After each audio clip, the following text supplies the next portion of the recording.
So you know the feeling. I think it's probably the most frustrating part of learning a language. Oh, absolutely. It's this huge gap between what you know and what you can actually do.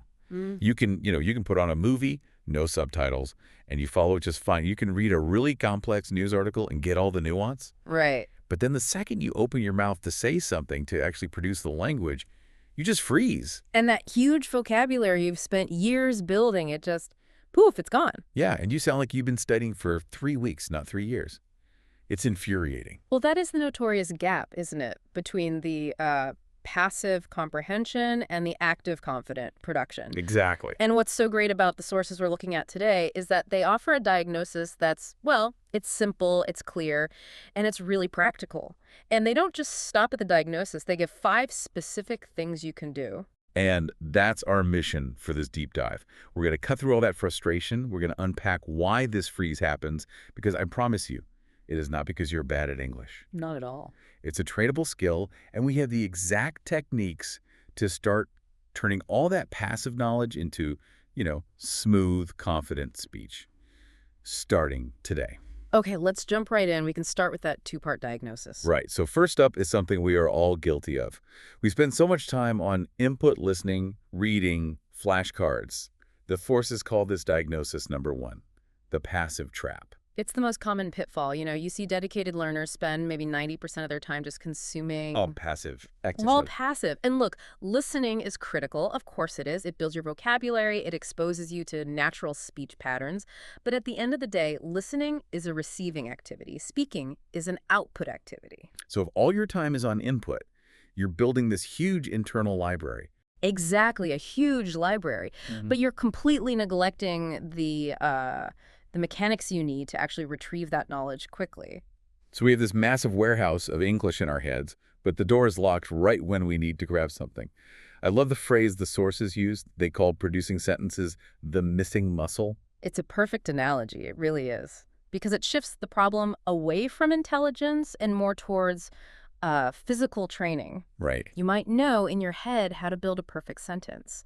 But if your vocal cords, your mouth, your brain's retrieval system, if they haven't practiced the physical act of putting those words together in real time, that muscle is just weak. It's undeveloped. That speed and coordination, what we call fluency, it's just not there. It's simply absent. Okay, that makes sense. Yeah. But let's get a bit more specific. What's actually happening in the brain? What's the difference between just recognizing a word, which is passive, and actually recalling and producing it? That's the key distinction. Recognition is, it's pretty fast, it's low effort. Your brain hears a word and goes, yep, know that one. Got it. Production, on the other hand, is a huge cognitive load.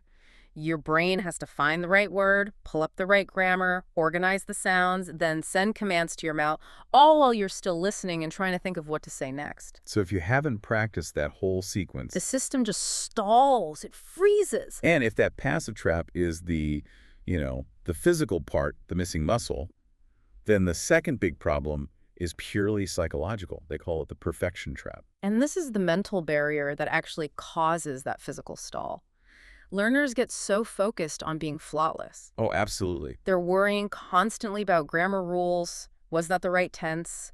And they're always comparing their own, developing English to a native speaker who's had a lifetime of practice. I think everyone listening has had that moment, where the perfect sentence pops into your head 5 minutes after the conversation is over. Exactly. That is the perfection trap locking you down in real time. So that worry, that focus on grammar, it's clogging up the system. It's clogging the working memory. You're running so many self-checks at once. Did I use the right preposition? Is my accent okay? That you just overload your cognitive capacity. And the system crashes. It throws a flag and you freeze. Yep. And I love the analogy the sources use for this idea of waiting until you're ready, the car analogy. It's excellent. Waiting for perfection before you speak means you will wait forever. You'll never get fluent. Right. It's like saying you have to read every single car manual, watch every safety video, memorize the entire traffic code before you even sit in the driver's seat. You might understand the theory of parallel parking perfectly. Perfectly, but the first time you try it with a real car honking behind you, you're going to fail. Fluency doesn't come from waiting to be ready. It comes from messy, imperfect, repeated practice. Okay, that settles it. So the diagnosis is a dual problem. A physical paralysis from not practicing, Yeah. and a mental paralysis from fear. So we need a training plan that hits both. Let's shift gears now, hard, into the solutions. And this is where it gets really good, because we have 5 practical things you can do to shift from theory to action. Let's start with one that teachers recommend for building stamina, the 432 method. The 432 method, yes, it's a masterpiece of structured practice. It forces 2 really critical things: sustained speaking and reduced self-monitoring. You're forced to just get the message out instead of editing yourself. Precisely. Okay, so let's break it down step by step. The sources use a general example. Think of it like interval training for your speech. Okay, so step 1. You speak for 4 minutes on a general topic, let's say, my favorite city. This is just a broad overview. Yep, the basics: where it is, why you went there, the weather, a couple of memories. The goal is just flow, not complexity. And the key is you cannot stop talking. You must not stop talking. When that timer starts, you go. If you get stuck, you use filler words. Until the next thought comes, it just forces the system to stay active. Okay, that's 4 minutes. Then what? Step 2. You take a quick break, maybe 30 seconds. Then you immediately speak for 3 minutes on the same topic. But this time, you have to narrow your focus. Go deeper on one specific theme. Exactly. So maybe you only talk about the architecture of that city, or just its food scene. This forces you to pull out more specific vocabulary related to that subtopic. So in the 4-minute round, you might have said nice buildings, but now you need words like Majestic or neoclassical or modernist. It forces you to retrieve that more advanced vocabulary you have stored away. And then finally, step 3, another short break. And you speak for just 2 minutes to summarize everything you've already said. Right. And this builds not only that stamina, but the skill of structuring your thoughts and being concise. It's a really concentrated workout for that speaking muscle. Do that every day for a week, and you'll feel the difference. Oh, absolutely. It's the perfect countermeasure to the passive trap. Okay, so our second technique gets at the very building blocks of what we learn. We need to shift our focus and learn chunks, not just isolated words. This is so important. The flaw in just memorizing single words from flashcards like cook or question or think is that when you try to speak, your brain has to do 3 slow things.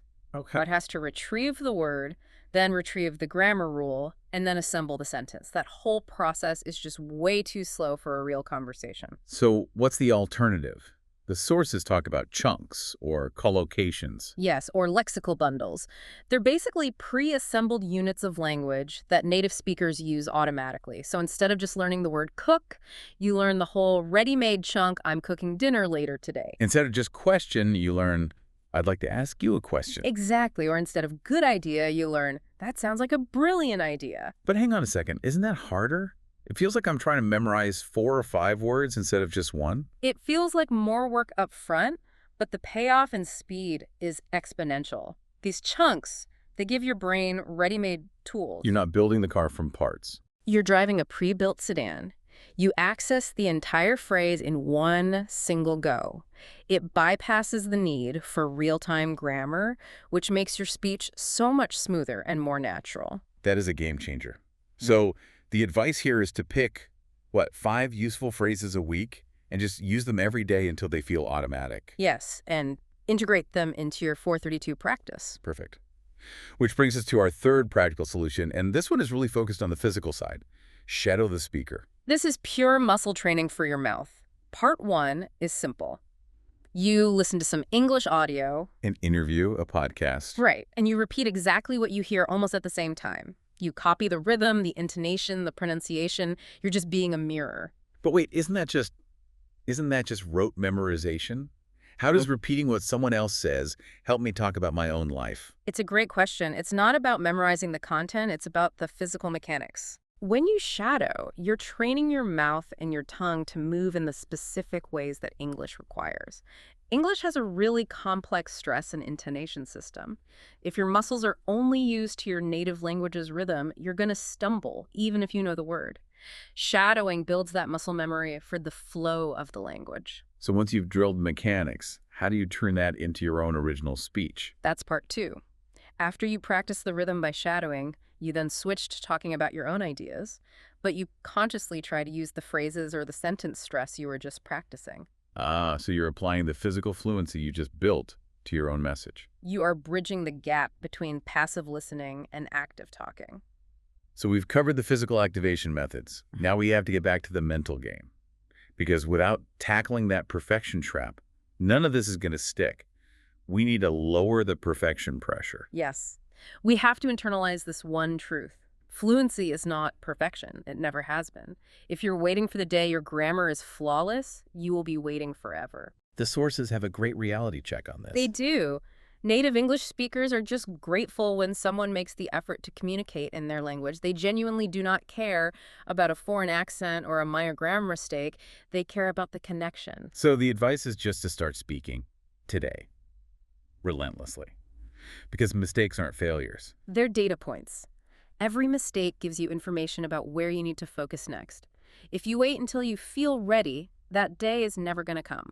The only way past that freeze is through consistent, small, practical goals. Which leads us right to solution number 4, setting small, practical goals. Yeah. Give us a concrete example that shifts the focus away from accuracy and towards just flow. A strong goal focuses on effort, not on the outcome. So instead of saying, today I will use the conditional tense perfectly, which is all about accuracy, Right. try this. Today I will talk about my day in English for 2 minutes without stopping, even if I make mistakes. The commitment to not stopping is the key. That's the crucial element. It forces your retrieval system to work, and it builds that stamina. I love that. Focusing on flow over flawless execution. For another example, I will use the phrase, that sounds like a brilliant idea, 3 times today in 3 different situations. That's how you integrate those chunks we talked about. And finally, we have to create the opportunities. I mean, passive learning is still useful. You should keep listening and reading. Please don't stop. But you have to actively create speaking opportunities for that muscle to grow. The reality check is you need real-world practice. Ideally, yeah. Speaking in person or on a video call with a language partner joining a speaking club, those high-pressure situations, they speed up learning so much. But what about the solo learner? I mean, that's probably most of our listeners. If you don't have a partner, how do you create that pressure? You have to become your own coach. Record your own voice once a week. But here's the key detail. When you listen back, don't just listen for grammar mistakes. What are you listening for? Listen for your hesitation markers, the ums, the uhs, the long pauses. And listen for the times you used a really basic word, like good or nice, when you know you have a better word, like adequate or stellar. Just sitting there in your passive vocabulary. So the recording becomes a tool to find the weak spots, the choke points in your flow, and the points where you fail to activate the words you already know. Exactly. That's what you target in your next practice session. If you hear yourself say, I had a good time, you make a note. And in your next 432 session, you make sure to say, I had a stellar time. This self-correction loop is so important when you're learning alone. It forces you to level up your output to match what you already know.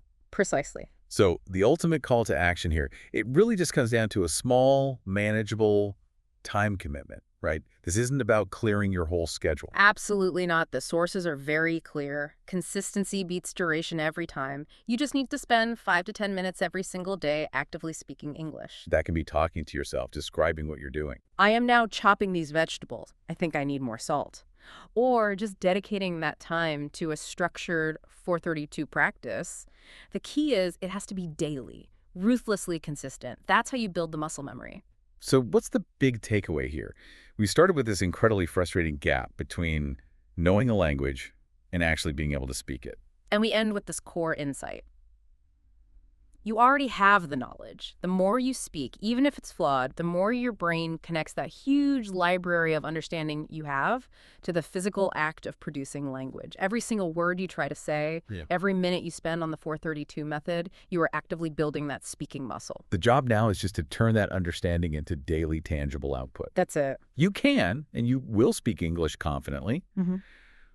But you have to accept the temporary messiness and just start the physical work now. So here's your final thought, your homework. If one specific topic, maybe it's a project you're working on, your plans for the weekend, a book you just finished, and commit to using that one topic this week for your 432 practice, 5 minutes every morning.